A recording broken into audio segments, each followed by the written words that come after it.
A reforma tributária foi aprovada. E o que se extrai dela? Começa agora, Brasília Já. Bom dia, Rodolfo. Bom dia, Alexandre. Bom dia, amigos. Rodolfo ainda está no boa noite, porque ele praticamente saiu do Congresso Nacional no meio da madrugada e já veio cedo para cá. Eu fiquei acompanhando e conversando com muitas pessoas depois daquela votação acachapante, podemos dizer assim, porque foi um resultado que realmente chamou a atenção. A reforma tributária, que vem sendo a nossa pauta durante toda essa semana, mas que, na verdade, é uma pauta do Brasil há 30 anos. A gente já também falou aqui nesse conteúdo. E como nós temos pouco tempo, nós vamos tentar dividir para vocês aí uma análise do que significa a aprovação da reforma tributária sob 3 prismas, ou sob 3 óticas.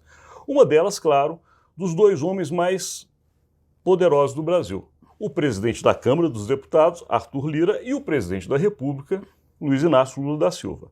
O segundo ponto é justamente o posicionamento que houve ontem entre os 2 líderes da chamada direita brasileira. O atual governador de São Paulo, Tarcísio de Freitas, e o ex-presidente da República, Jair Bolsonaro. E o terceiro ponto, como posiciona ou como funciona o chamado Centrão, em especial com olhar para o PL, que é o partido justamente de Jair Bolsonaro. Então vamos lá, Rodolfo, como tem pouco tempo, eu já estou aqui acelerando. Para a gente poder ganhar e tentar levar para quem está do outro lado o melhor que a gente sabe fazer, que é justamente tentar analisar o poder. Vamos começar desse ponto, Rodolfo. Como é que você enxerga, a partir da votação, a relação Arthur Lira, Luiz Inácio Lula da Silva, Governo Federal, Congresso Nacional? Bom, vamos lá. É importante a gente, então, pontuar esses personagens e como é que eles ficam. Então, a grande vitória do Arthur Lira, né? Uma tremenda vitória do Arthur Lira, impôs essa pauta. Quer dizer, a gente lembra que havia 3 temas nessa pauta econômica para serem votados essa semana: reforma tributária, o CARF, né, e o arcabouço fiscal. O Arthur Lira, e aí foi uma iniciativa dele, inverteu essa pauta, colocou a reforma tributária, que parecia ser o mais difícil de todos, para votar primeiro. Quer dizer, então isso é uma vitória em primeiro lugar dele. Claro, essa vitória não teria acontecido se o governo não tivesse se associado nisso, se empenhado também. O governo liberou 7,5 bilhões de emendas do orçamento. O ministro da Fazenda trabalhou muito nesse sentido, trazendo principalmente o apoio aí do governador de São Paulo, Tarcísio de Freitas. Quer dizer, são aí os grandes vitoriosos desse processo. Agora vamos ver quem são os grandes derrotados, né? Perfeito. Então, desse primeiro ponto, eu vou tentar ser mais rápido que eu posso e consigo para que a gente passe para o segundo ponto, que é justamente com relação a Arthur Lira. Uma frase que me vem à mente para resumir o que significa Arthur Lira hoje. É o dono da banca. Ele é que manda. O próprio governo hoje precisa de Arthur Lira para poder continuar governando. E essa fatura, entre aspas, paga, vai gerar uma nova fatura para o segundo semestre. Mas vamos lá, agora o segundo ponto, a questão envolvendo os 2 grandes líderes da direita brasileira, o ex-presidente Jair Bolsonaro e o seu ex-ministro, o atual governador de São Paulo, Tarcísio de Freitas. Porque aí a gente tem que entender, você que está aí do outro lado tem que entender que o que acontece hoje com a saída do Bolsonaro do jogo, né, com a inelegibilidade do Bolsonaro, é que agora há uma grande disputa sobre quem é que vai liderar esse campo da oposição, esse campo da direita. E aí as estratégias colocadas foram bastante diversas, né? O Tarcísio de Freitas percebeu que seria muito ruim ficar contra uma reforma que a sociedade pede há 30 anos, uma reforma que não é de um governo, é uma reforma que a sociedade quer, que ficaria muito ruim ficar contra. E aí se posicionou aí de uma forma.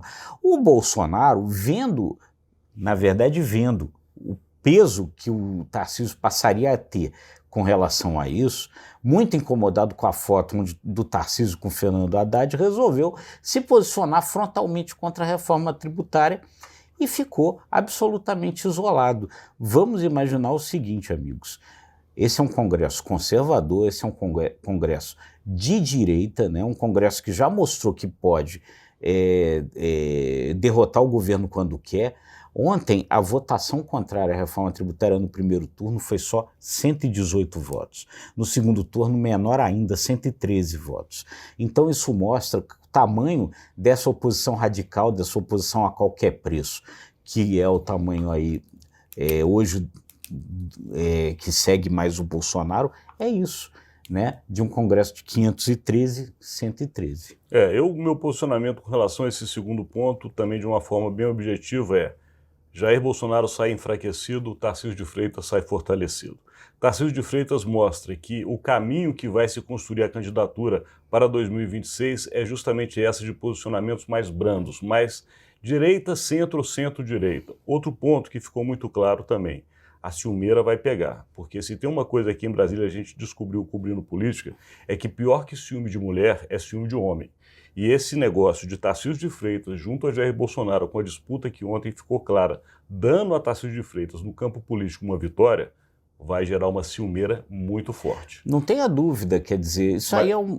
Mas vamos passar para o terceiro ponto, Rodolfo Lago. Eu só queria pontuar uma questão, só reforçando o que você falou, que é uma máxima da política.